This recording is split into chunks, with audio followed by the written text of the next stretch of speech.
صباح الخير او مساء الخير على حسب ما بتسمعوا الفيديو ده.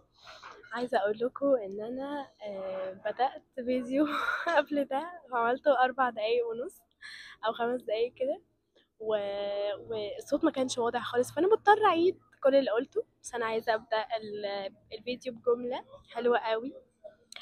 استنونا يوم التلات الساعه 6، ما تروحوش في حته. الجمله دي بتاعت بنت مشهوره قوي هنا على اليوتيوب، بحبها قوي، اسمها حبيبه.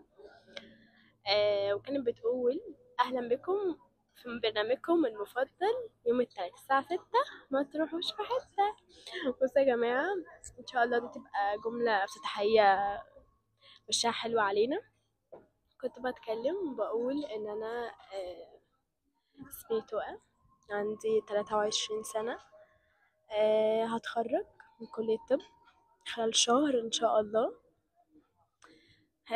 وانا دكتوره طب بشري. لو حد interested في اي حاجه في الطب follow me. احنا هنعمل اغاني يا جماعه وزغاريت حواليا مخلياني بجد مبسوطه، والله الفايبس حلوه قوي. المهم بنسبه 80% كده الشانل دي هتبقى طبيه ومحتوى تعليمي يعني، وسبيشال طبي. وهي 20% بقى تبقى حاجات جنرال كده عن الثقة بالنفس والطاقات، وازاي تبقي واثقة من نفسك وطاقة الأنوثة عندك تبقى عالية، وحاجات كده دردشة اخوات مع بعض يعني. وفلوجز كل ما اخرج واروح في حتة وابقى رايقة برضو، مش متسربعة وكده. هعمل فلوجز حلوة اوي. فاللي انترستد لايك سبسكرايب يلا. مبسوطة قوي، مش عارفة. الفيديو ده حسيته انه مسج كده، اللي هو يا جماعة اي حد مأجل اي حاجة، يا جماعة يلا دلوقتي تقوموا تعملوا اللي انتوا مأجلينه. كنت واخدة القرار ده من زمان قوي، كنت كل شوية أجله، بس لحد ما جاتلي الشجاعة وقلت يلا بينا. ايه اللي مخلينا نستنى لحد ده؟ ايه اللي مخلينا نتأخر كل ده بجد؟ بصوا الهوا بجد، الجو تحفة. عايزة اوريكم الفيو من ورا.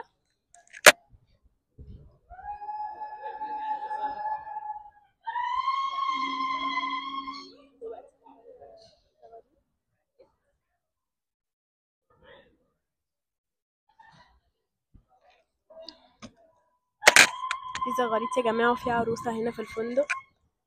مش عارفة دي خطوبة ولا فرح، ما خدتش بالي، تقريبا خطوبة يعني. الفايبس تحفة النهاردة، الجو حلو مش حر قوي و... وانا مبسوطة النهاردة. مش هقول امتى عشان انا ممكن انزل الفيديو ده بعدين قوي.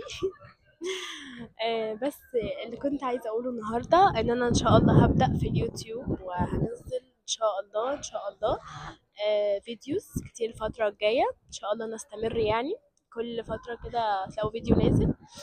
آه انا بجد نفسي اوريكم التحفة، واصحابها عاملين تيم كده ولابسين كلهم زي بعض، تحفة، وبيهيصوا لها قوي، شكلهم حلو موت. واو. بجد نفسي اسمعكم، يا رب تكونوا سامعين في الفيديو.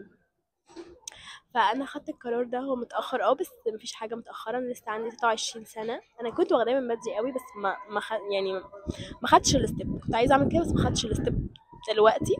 المهم ان انا خدتها، وان شاء الله انزل الفيديو ده، واول ما تاخدوا الفيديو ده وتشوفوه هتعرفوا ان انا خدت الخطوه، وتبداوا انتوا كمان. اي حد نفسه في اي حاجه يعملها يا جماعه، احنا صغيرين قوي على ان احنا ما نجربش.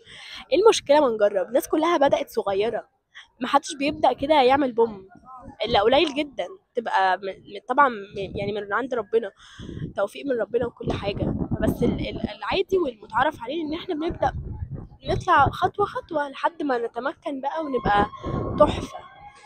فان شاء الله الصوت يبقى واضح الفيديو ده عشان ما نقعدش نكرر فيه كتير، ويا رب تكونوا اتبسطتوا. وانا بصراحه مبسوطه موت، ونفسي الفايبس تكون منقوله لكم كلكم. جو تحفه وفي هوا، يعني لو عملت الطرحه كده هتقعد تطير، بس انا هحاول اثبتها. وانا مبسوطه، ان شاء الله الفيديو ده يعجبكم، وان شاء الله استنوا فيديوهات كتيره. في مراكب كتيره قوي طالعه رحلات، انا لو طلعت هاخدكم فلوجز معايا. تحفه.